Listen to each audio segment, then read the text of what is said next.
Hello student, कैसे आप सभी। स्वागत है आप सभी का एक बार फिर इस नई वीडियो में। हम जो है कोशिका के बारे में पढ़ रहे हैं और इससे पिछली वीडियो में हमने पढ़ लिया था माइटोकॉन्ड्रिया के बारे में। तो अब हम उसके जो आगे के पार्ट है, अभी तक हमने क्या पढ़ा है वो देखते हैं। देखो, हमने कोशिका के बारे में तो पहले पढ़ लिया, ठीक है। कोशिका के बाद में यहाँ पर हमने पढ़ा है कोशिका झिल्ली के बारे में। सबसे पहले हम जो कोशिका के बारे में पढ़कर आ रहे हैं और उसके बाद हमने कोशिका के अंगों को पढ़ना था, ठीक है। अब तो हम इसमें जो है अभी तक कोशिका झिल्ली पढ़ चुके हैं, कोशिका भित्ति पढ़ चुके हैं और माइटोकॉन्ड्रिया के बारे में पढ़ चुके हैं। अगर वीडियो नहीं मिली हो तो चैनल पर डलिए, आप उस पर देख सकते हैं। अब हम आगे कोशिका के जिस अंग के बारे में पढ़ने वाले हैं वो है गोल्जी बॉडी।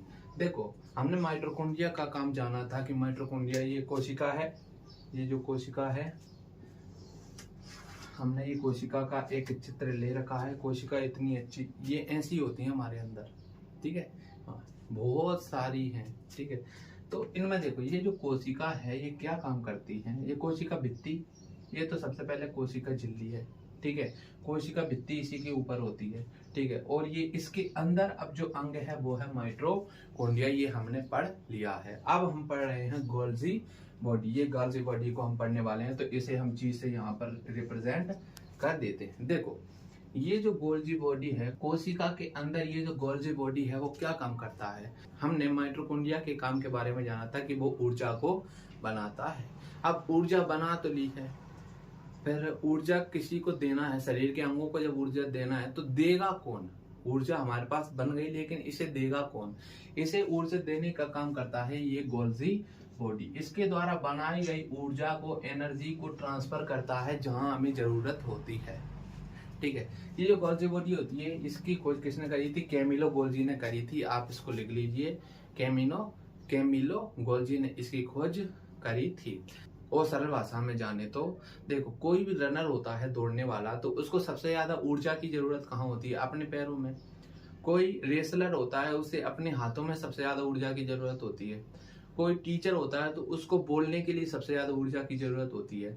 तो कहने का मतलब यह है कि हमारा शरीर बहुत छोटी छोटी कोशिकाओं से मिलकर बना है, और इन कोशिकाओं के अंदर एक माइटोकॉन्ड्रिया होता है जो ऊर्जा बनाता है, और वो ऊर्जा को जहां जरूरत पड़ने पर पहुंचाता है। वो कौन पहुंचाता है? कोशिका के अंदर ही जो उपस्थित है गोल्जी बॉडी, ठीक है। गोल्जी बॉडी हमारे शरीर में हमें जहां ऊर्जा की जरूरत होती है वहां पर ऊर्जा को पहुंचाता है, ठीक है। आई होप कि आपको ये समझ में आ गया होगा। आप सभी को जो गोल्जी बॉडी है उसके बारे में समझ में आ गया होगा। अब हम जो कोशिका है उसका नेक्स्ट अंग जो है वो देखते हैं, रसदानी, जिसे इंग्लिश में वोक्यूल्स कहते हैं। इसे हमने कोशिका के अंदर बी से रिप्रेजेंट कर दिया है। ये जो रसदानी होती है, इसका काम ये होता है कि ये हमारे शरीर में पानी की पूर्ति को बनाए रखती है।